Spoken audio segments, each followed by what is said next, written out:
What is up, guys? You're very welcome along to our player ratings here on Anfield Agenda after Brighton thrash Liverpool by 3-0. As always, I want to give credit to our opposition, and Brighton were the better team today. They thoroughly deserved the 3-0 victory, scored some great goals. If you're a Brighton fan, there's a lot to admire about that group of players. Unfortunately, as of right now, the same can't be said for our boys in red, because yet again, they were shambolic. You know, whether it be from the team selection, to the performance, to the tactics, to the execution, all just subpar, not good enough, and certainly not deserving of a place anywhere near Champions League football next season. I'm going to go through, as I always do, and score the players from 1 to 10. Let me know your thoughts in the comment section. Do drop a like on the video. And of course, if you haven't hit that subscribe button, please do. I want to give a shout out as well to our sponsors. Circl, the football sweepstakes game where the winner is decided by events that happen live on the pitch, and every single moment counts. If you're 18 years or over and a UK resident, you are eligible to play along with us. You can download Circl by scanning the QR code in the top right hand corner of the screen, and we do urge you guys to please gamble responsibly, as it is a gambling product. If you would like to deposit £5 and get £5 in bets when you place your first £5 bet, use the referral code anfieldagenda, all one word. Then when you make your first deposit of £5 and place £5 in bet, Circl will match that with £5 in free bets. Right, look.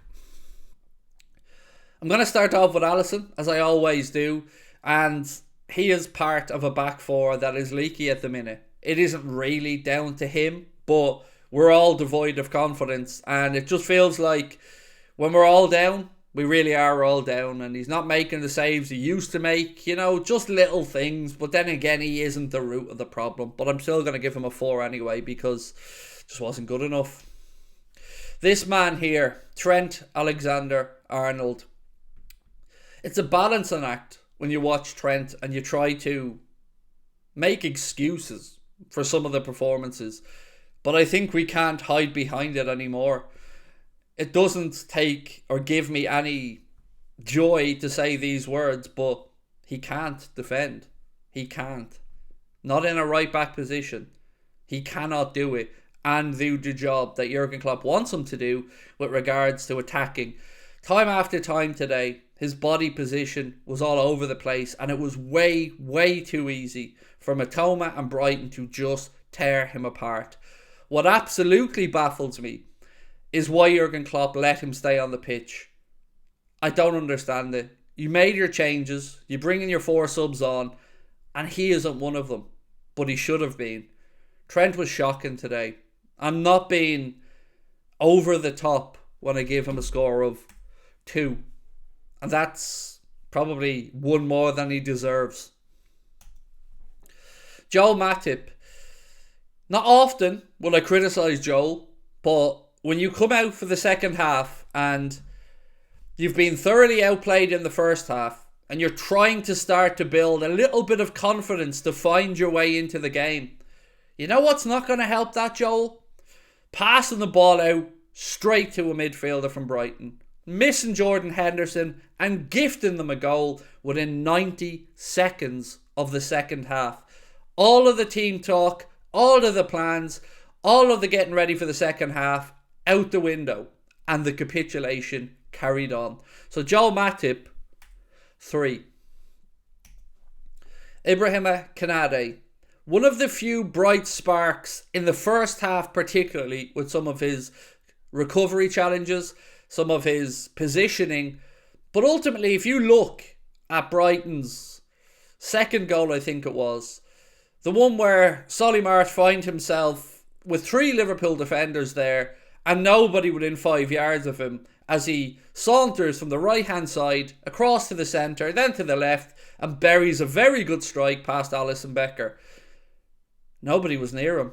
That's unacceptable. So Ibu has a lot to learn. There's a lot of raw material there, but he has a lot to learn. So Ibu today, 5. Andy Robertson. He isn't the Andy Robertson he once was. Again, it's another one of these, you're getting the feistiness, you're getting the slidiness, but you're not getting the grit going forward. You're not getting the impact that he has had in recent games. Some of these guys' times at the club, they're just coming to an end. A refresh is needed. You can't just keep doing the same things and, as I say, giving people the same instructions and expecting it to just carry on and on and on. There are very few players in the world who can consistently do it. Consistently, week after week at the very top level. Your Modric's, your Toni Kroos's, these type of players. And Andy Robertson has been a steal at the money we paid for him, and we have more than got value. But he is part of a defence that is quite simply an embarrassment right now. Whose fault that is? The players, the manager, the owners? That's not for me to say. But unfortunately, again, not good enough from Robertson. 4. Fabinho, the man that Jurgen Klopp is apparently resting all of the season on. The man who Jurgen Klopp apparently believes is showing signs that he doesn't need another midfielder because Fabinho can guide us through the season. The only thing right now Fabinho is doing with regards to guiding is giving guided tours through our midfield, straight through our goal to opposition players. He is a pale imitation of the man that performed so well for so long at Liverpool Football Club. So Fabinho, along with Jordan Henderson, they're yesterday's news. Sorry, that's what it is. That's the truth. I don't want to say it. I don't like to say it, but it's a fact. 3. Jordan Henderson, a man that I've been in admiration of, in awe of, and always will be as a leader. But again, his best days are behind him. His mind is willing, but his body is unable. And I'm going to keep using that phrase because it's perfectly apt. He is done. He doesn't have it anymore. He cannot do what Jurgen Klopp needs him to do. And he has no, and I mean this sincerely, he has no idea how to be proactive and how to drive a team forward. So Jordan Henderson of years gone by had the legs, the grit, the determination, the single-mindedness to drive that Liverpool midfield. Right now, he doesn't. And again, whose fault is it? I would say it's the fault of owners and the manager in not refreshing our midfield when it was clearly needed, and that right now we are getting exactly what we deserve and exactly what we should have expected by not bringing in those reinforcements. So Henderson, 2.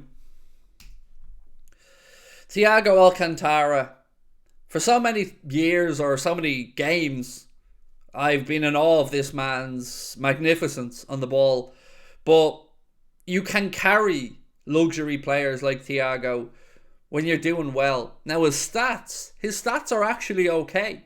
You know, the amount of challenges he wins and duels that he comes out on top of is far exceeding those around him in midfield. But right now, he can't shine because he's not being given the opportunity to, because he and others just aren't putting in a shift that's good enough. So Thiago, 4. Mohamed Salah. Difficult one this, because we just aren't able to get him involved in the right areas. I don't know what to say. I don't want to blame Mo. I don't want to be critical of Mo. But ultimately, it's another game, another blank, no shots on target. I think we had 2 shots on target in the entire game, if I'm not mistaken. One of them, Alex Oxlade-Chamberlain with a pathetic header, and the other one, I think, Ibrahim Konate with a header from a corner. Nothing from our attackers. Nothing. Well, you could probably throw Alex Oxlade-Chamberlain in as an attacker, but for the chance I'm on about that he got on target, he spent more time wrestling the defender and forgot to actually watch the ball, which he probably should have had a tap in with. So Mohamed Salah today, 3. Invisible. Cody Gakpo. He must be scratching his head and thinking, what have I come into? What have I joined? At one point today, don't know if you noticed this or not, but at one point today, we had, and I say this with a straight face, Alex Oxlade-Chamberlain playing centre forward for Liverpool Football Club. I'm going to say that again. Alex Oxlade-Chamberlain, at one point in that game today, when he switched it up, was playing centre forward for Liverpool. That in itself is a disgrace. What does Fabio Carvalho have to do to get a game? We'll come on to that in a moment. But Gakpo, I can't be critical of a man who's only in the door. So I'm going to give Gakpo a 6 because he has time on his side. He's new. Chamberlain.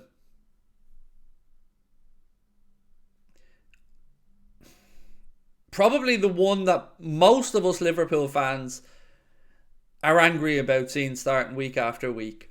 And it's not because of any inbuilt dislike to Alex. It's because it's just a stupid decision. He can't say, well, Klopp, I don't want to play. Why would he? Of course he's going to want to play. He's in the shop window. But he's not putting in a performance like he wants to stay or wants to prove. He's shocking. His days are done. He's finished. Nowhere near a top level player. If he gets a move to a club in the top 10 of the Premier League, I will be absolutely astounded. But it isn't his fault. It's his fault he's not good enough.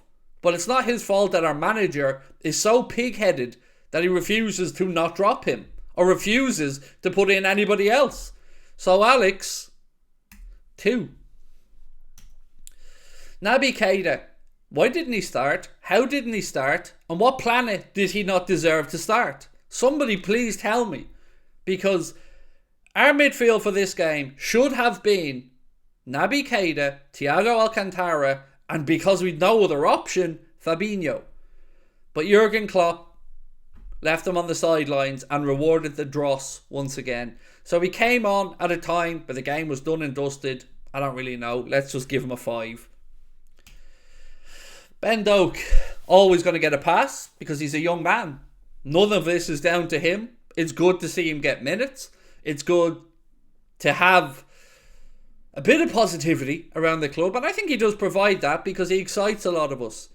I'm going to give him a 6 because he was only on for a little bit, and I don't want to spend time putting young Ben Doak in with this group of yesterday men. So I'm not going in on Ben Doak at all. Move on. Harvey Elliott. Now, I'm going to include Harvey Elliott and Carvalho in the same kind of sentence here. Why on earth did he or Fabio Carvalho not start the game? And especially when you're making 4 substitutions, what has Klopp got against Carvalho? Why sign a player and then absolutely destroy his confidence by continuously just leaving him on the bench to get splinters in his backside while he sees dross play week in, week out ahead of him? How is that going to inspire confidence? How is that going to change anything around? Right now, we need difference makers. And Elliott, while he isn't at it right now, is also having his confidence destroyed by being shifted out of position, by being forced to be a saviour in a team full of senior pros. It's not good enough. It's a poor look on Jurgen Klopp. So Fabio Carvalho and Harvey Elliott, to me, I think are being mistreated at this moment in time. But Elliott is also not displaying any positive signs in his performances. But he's a young man, and I don't agree with him being expected to be the saviour at 19 years of age. So, Elliott, look, I'm going to give him a 5 and move on. Joe Gomez, the man who signed a new Liverpool contract. So that means we're stuck with him, right? Because that's what it is, being stuck with him. Because Joe has the body language of somebody who really doesn't give a damn. And the defensive ability, well, the ability is there. That's the really annoying. We've seen what he can do, but it's so up and down. And again, what have the club done?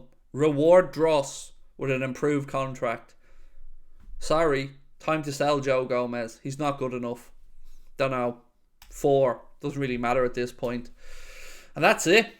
So all that leaves me to say is that I almost feel at this point that Jurgen Klopp is playing a game of chicken with FSG, because no rational mind can look at the players and the performances and keep doing the same thing. In my last video, I mentioned and likened Klopp to the time where Jose Mourinho was almost daring the Manchester United board to sack him. Right now, Klopp needs to shake it up. Top 4 is gone at this moment in time. It is going to take a miracle. So my ask, my request, my plea to Jurgen Klopp, if he doesn't walk, which I'm concerned about, is just play the kids. They can't be any worse, Jurgen. Yes, we're going to have Diaz back, and hopefully we can put up some type of a fight in the Champions League against Madrid when we've got Jota, Van Dijk maybe back. But right now, don't play the Dross. Don't play the Alex Oxlade-Chamberlains, the Jordan Hendersons, the has-beens, the past tense of the football club. Look to the future and at least give the lads something to build on. But my big fear is that by the time we wake up tomorrow or the next day, Jurgen Klopp has handed in his resignation and has left the club. That's my fear right now. I'm going to hand it over to you, my friends. Let me know your thoughts in the comment section. It isn't pretty. There's going to be rocky days ahead, but we have to find a way through it. Talk to you soon. Much love. Bye-bye.